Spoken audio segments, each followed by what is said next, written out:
네, 화요 예배에 참석하신 우리 모든 성도 여러분 진심으로 환영합니다. 이 시간에 우리가 이렇게 온라인을 통해서라도 함께 말씀 나누면서 하나님께 더욱 가까이 나아가는 그런 시간 되시기를 바랍니다. 함께 기도하시겠습니다. 하늘에 계신 우리 아버지 하나님, 저희에게 생명의 말씀을 허락하여 주시며 감사합니다. 하나님의 말씀을 저희가 항상 가까이 하며 사람이 떡으로 살 것이 아니고 하나님의 말씀으로 산다고 하신 우리 주님 말씀 기억하며 저희의 이 땅에서의 생명과 또한 하늘나라에서의 영생을 위하여 우리 말씀을 사랑하고 말씀에 항상 가까이 나아가는 우리 모두가 되게 하여 주시옵소서. 이 시간 부족한 설교자 주님의 성령으로 인쳐주셔서 나눠야 할 말씀을 나눌 수 있도록 도와주시옵소서.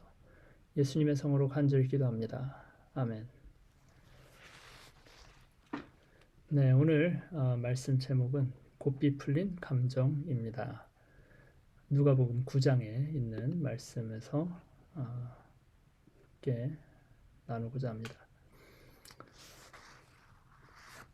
주님 안에서 평안한 한 주 보내고 계시길 바랍니다. 예수님 안에 거하면 아무리 어려운 일들이 닥쳐와도 평안할 수 있습니다. 반면에 예수님과 함께 거하고 있지 않으면 주변 환경이 아무리 좋아도 평안할 수 없습니다. 헤롯은 이스라엘의 왕으로서 그 나라에서 가장 좋은 집, 가장 좋은 음식 등 가장 좋은 환경을 누리며 사는 사람이었습니다. 그러나 그 헤롯 왕은 평안하지 못했습니다.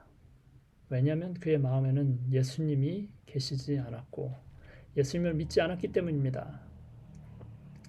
얼마 전 우리는 누가복음 9장에서 12년간 혈루증 앓던 여인에 관해 살펴보았습니다.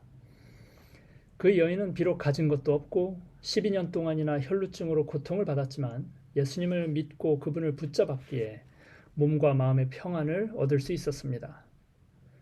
그러나 그와 대조적으로 헤롯은 가진 것은 나라에서 제일 가는 사람이었지만 평안하지 못했습니다. 그의 정신 상태가 어떠했는지를 이 시간 성경 말씀을 통해 살펴보도록 하겠습니다.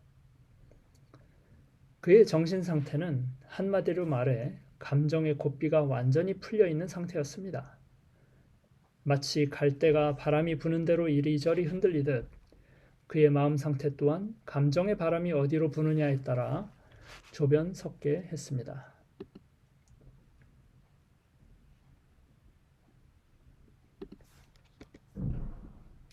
분봉왕 헤롯이 이 모든 일을 듣고 심히 당황하니 이는 어떤 사람은 요한이 죽은 자 가운데서 살아났다고도 하며 어떤 사람은 엘리야가 나타났다고도 하며 어떤 사람은 옛 선지자가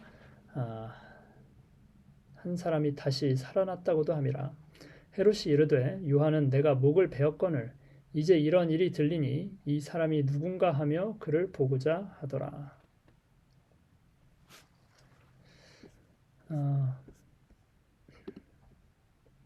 고삐 풀린 헤롯의 감정 상태, 첫째는 바로 이 당황입니다. 주변에서 어떤 말이 들려오느냐에 따라 그는 심히 당황하곤 하는 것입니다. 불확실한 소식이 난무했습니다. 어떤 사람은 이렇게 말하고 어떤 사람은 저렇게 말했습니다. 누가 참된 말을 하고 있는지 알 길이 없고 사실은 전부 다 틀린 말만 하고 있었습니다. 그러나 진리가 무엇인지 알고 삶의 안내자 되신 예수 그리스도를 따르는 사람은 어떤 상황에 닥쳐도 우왕좌왕하지 않습니다. 당황할 필요가 없는 것입니다.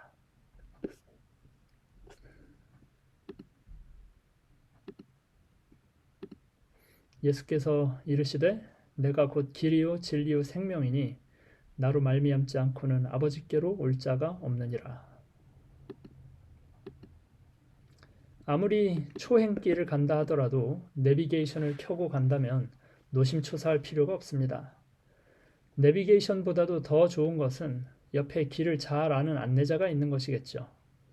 안내자의 친절하고도 정확한 안내를 받으며 가는 길은 아주 신나고 즐거운 여행길일 뿐입니다. 그러나 안내자 없이 가는 길은 아무리 주변 경치가 아름다울지라도 위험한 길이고 당황의 연속일 뿐입니다. 한 번은 등산을 하던 중 위험에 처했던 기억이 납니다. 그곳은 경치가 너무 좋은 곳이었습니다. 계곡이 있고 이른 물을 들꽃이 피어 있고 절벽이 멋진 곳이었습니다. 저는 그곳을 혼자 등산하고 있었습니다. 그런데 갑자기 안개가 자욱이 끼는 것이었습니다. 대낮인데도 어두컴컴하게 느껴질 정도로 빽빽한 안개가 꼈습니다. 단 몇 분 사이에 벌어진 일이었습니다. 당시는 스마트폰이 있던 시절도 아니었기에 전화를 할 수도 없었고 내비게이션을 켤 수도 없었습니다. 그날 이른 물을 산을 혼자서 몇 시간 동안 헤매며 당황했습니다. 얼마 후면 해가 져 자칫하면 캄캄한 산속에서 혼자 밤을 지내야 할지도 모를 지경이었습니다. 그래서 하나님께 간절히 기도했습니다. 하나님의 도우심을 구했습니다. 그러자 마음에 침착해야 한다는 생각이 들었습니다. 그리고 예전에 한번 들어봤던 이 산에서 길을 잃으면 계곡을 따라 내려가면 산에서 나갈 수 있다 하는 그러한 생각을 떠오르게 해주셨습니다. 길도 제대로 없었지만 무조건 계곡을 따라 산을 내려갔습니다. 한참을 내려가자 길을 다시 발견하게 되었고 하나님께 큰 감사를 드렸던 적이 있습니다. 성령께서는 우리를 침착하게 하십니다.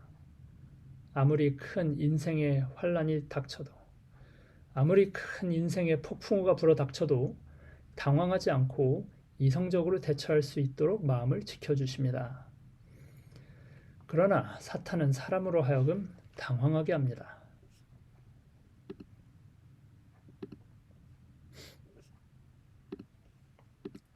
영어로 테러는 공포를 뜻합니다. 테러가 전 세계 곳곳에서 끊이지 않는 시대입니다. 하지만 예수 그리스도를 구원하시는 능력을 믿으시는 모든 분들은 그 어떤 상황에서도 침착할 수 있습니다. 옛 속담에 자라보고 놀란 가슴 소뚜껑 보고 놀란다 하는 말이 있죠. 사람이 소뚜껑을 두려워할 이유가 애초에 전혀 없죠. 그러나 심약한 상태에서는 사소한 것으로도 두려워 떠는 것입니다. 마지막 때가 가까워 올수록 세상 사람들은 두려워 떨 것입니다. 왕과 학자들과 남녀노소가 세상에 임할 일을 보고 마음이 녹을 것입니다.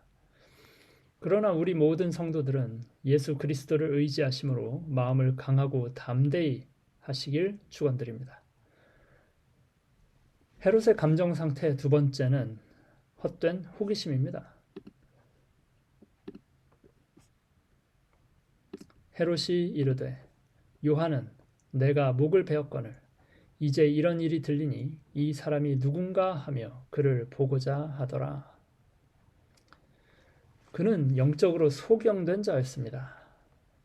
두 눈 멀쩡히 뜨고 있는 사람에게 당신이 소경이라고 하면 그게 무슨 소리냐면 이해를 못하겠죠. 그러나 눈에 보이는 현실만 보고 눈에 보이지 않는 현실을 깨닫지 못하는 것은 그 또한 매우 안타깝고 미련한 처지이고 영적으로 소경된 것입니다. 의심 많던 도마는 예수님이 부활하셨음을 믿지 못했습니다.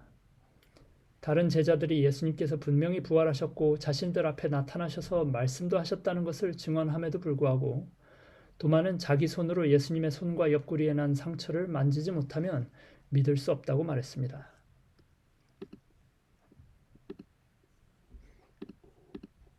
다른 제자들이 그에게 이르되 우리가 주를 보았노라 하니 도마가 이르되 내가 그의 손에 못자국을 보며 내 손가락을 그 못자국에 넣으며 내 손을 그 옆구리에 넣어보지 않고는 믿지 아니하겠노라 하니라.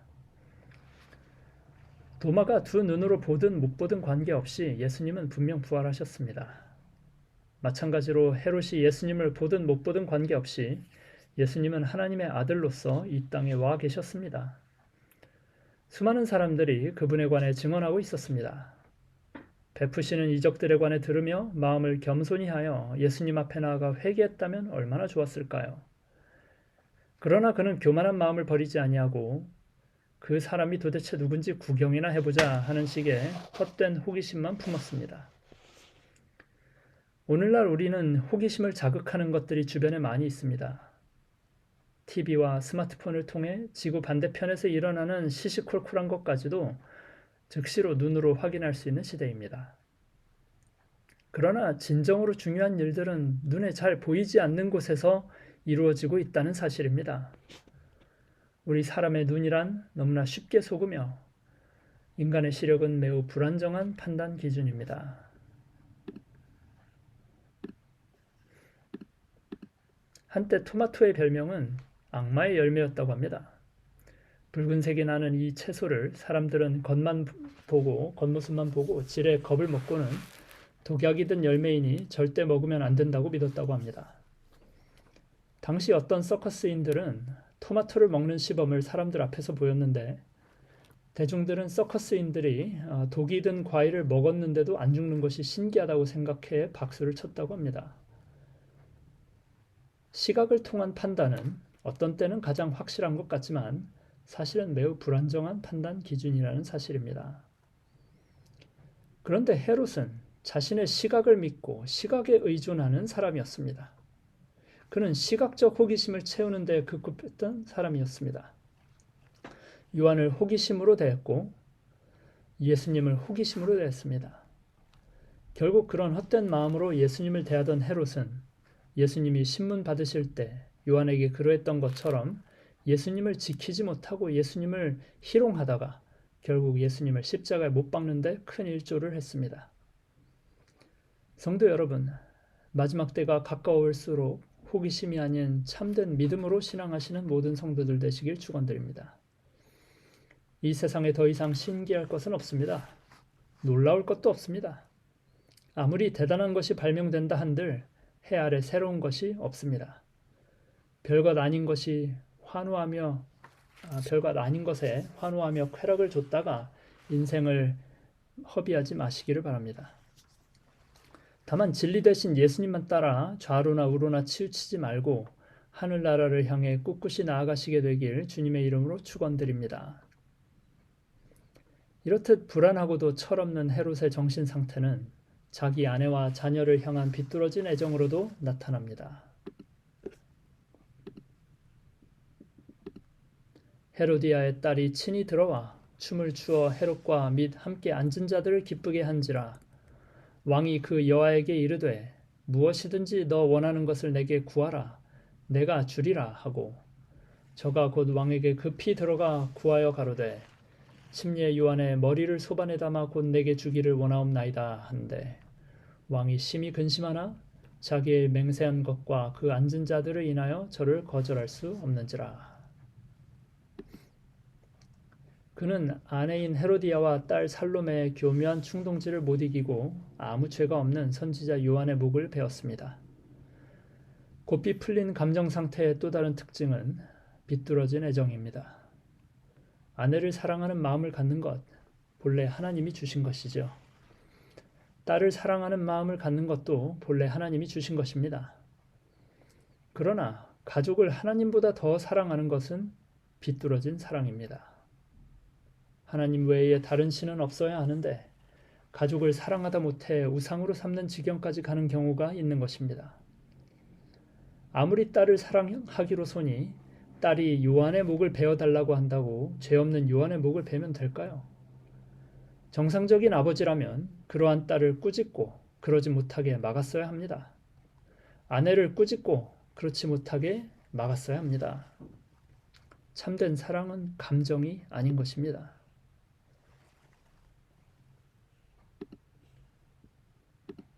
사랑은 오래 참고 사랑은 온유하며 투기하는 자가 되지 아니하며 사랑은 자랑하지 아니하며 교만하지 아니하며 무례히 행치 아니하며 자기의 유익을 굳이 아니하며 불의를 기뻐하지 아니하며 진리와 함께 기뻐하고 모든 것을 참으며 모든 것을 믿으며 모든 것을 바라며 모든 것을 견디느니라.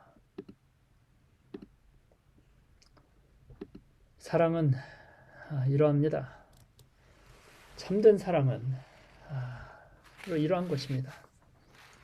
사람은 이러한 참된 사랑의 샘에서 물을 길어 먹으며 힘을 얻는 존재들입니다. 그러나 사탄은 이 사랑의 샘에 독약을 탔습니다. 무엇이 참된 사랑인가에 관해 큰 혼란이 있는 오늘날 이 시대입니다. 성경이 말하는 인내하는 사랑, 감정적이지 않은 사랑, 아무리 세월이 지나도 변하지 않는 순결한 사랑으로 가족들을 사랑하고 서로를 사랑하는 우리 모두가 되시길 축원드립니다. 무릇 지킬 만한 것보다 더욱 내 마음을 지키라. 생명의 근원이 이에서 남이니라. 엔진은 자동차의 심장입니다. 그러나 좋은 엔진만 있다고 자동차가 좋은 차가 되는 것이 아니듯 아무리 강력한 엔진이라도 그 엔진의 힘을 제어하는 브레이크가 잘 작동해야만 좋은 차입니다.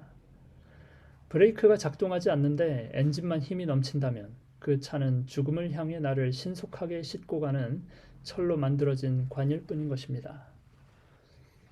헤롯은 결국 비참한 죽음으로 인생을 마쳤습니다. 현세에서도 실패했고 영생도 잃었습니다. 그러나 그는 침례 요한과 예수님을 둘 다 만나본 사람이었습니다.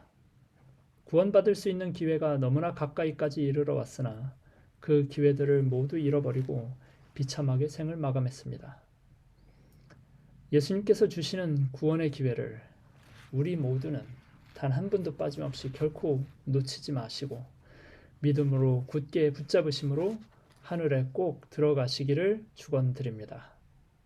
감사합니다. 함께 기도하겠습니다. 하늘에 계신 우리 아버지 하나님, 오늘 한 명의 반면교사로서 헤롯의 삶을 들여다보았습니다. 헤롯의 그 마음 상태를 저희가 들여다보았습니다. 오늘날 이 시대를 살아가는 우리 인생들의 마음 상태가 또한 이 헤롯을 닮지 않았나 생각합니다. 아버지, 헤롯이 결국 겪었던 그 비참한 인생의 결말을 우리 중 그 누구도 맞이하지 않게 하여 주시옵소서. 우리는 오직 믿음으로 필히 구원 얻게 하여 주시옵소서. 이 세상에서 우리의 이 시각을 자극하고 호기심을 자극하며 우리의 마음을 불안하게 하고 뒤로 떨게 만드는 그런 것들이 많이 있고, 또한 참된 사랑이 무엇인지를 깨닫기 어렵게 만들어 우리의 감정이 올바른 고삐에 묶여있지 못하고 아주 통제받지 못하는, 통제되지 않은 그러한 철없는 그러한 감정 상태로 살아가게 하는 것이 오늘날 이 사탄의 전략입니다. 하오나 주님, 저희는 말씀으로 주님께 굳게 붙들려 있게 하여 주시옵소서. 믿음으로 우리의 마음이 주님께 온전히 붙들려 있게 하여 주시옵소서.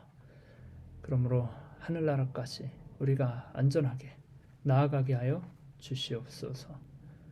참된 평안 저에게 충만히 허락하심을 믿고 감사드립니다. 우리 모든 성도님들 각 가정을 주님의 사랑으로 굳게 붙들어 주시옵소서. 예수님의 성으로 간절히 기도합니다. 아멘.